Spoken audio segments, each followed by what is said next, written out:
Welkom by die Sepcast, waar ons dieper kyk, groter vrae vra en ontdek hoe Jesus steeds die wêreld verander.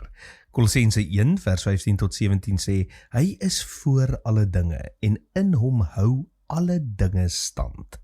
Nou, wanneer mense oor Jesus praat, dink hulle dikwels eers aan vergifnis. En dit is reg ook. Maar Paulus se prentjie van Jesus is groter as dit, baie groter. Hy sê nie net dat Jesus mense red nie.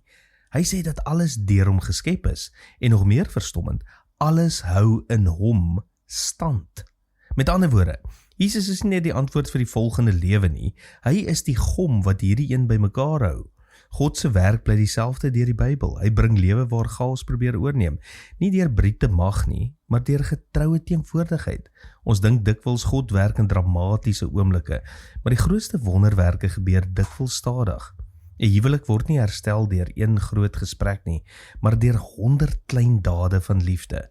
'n Kind word nie gevorm deur een groot preek nie, maar deur duisende klein oomblikke van teenwoordigheid.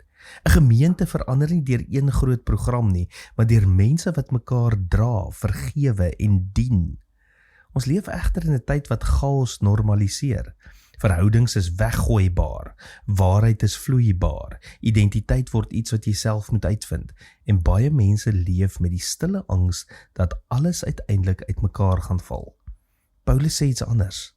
Hy sê daar is iemand wat steeds alles bymekaar hou, selfs wanneer jou lewe voel asof dit uitmekaar val, selfs wanneer jou planne verander, selfs wanneer jy nie verstaan wat aangaan nie.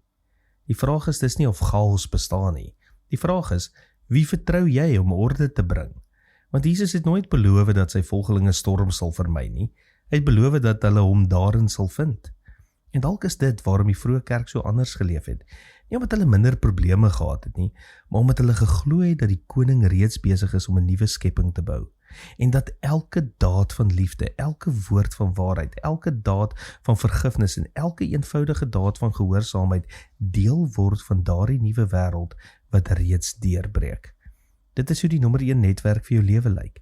Nie perfekte mense nie, maar mense wat saam met die kunstenaar van chaos, wat ten minste hierdie kunstenaar wat chaos omskep het in 'n wonderwerk, leerwerk en ontdek dat hy steeds besig is om mooi dinge te maak.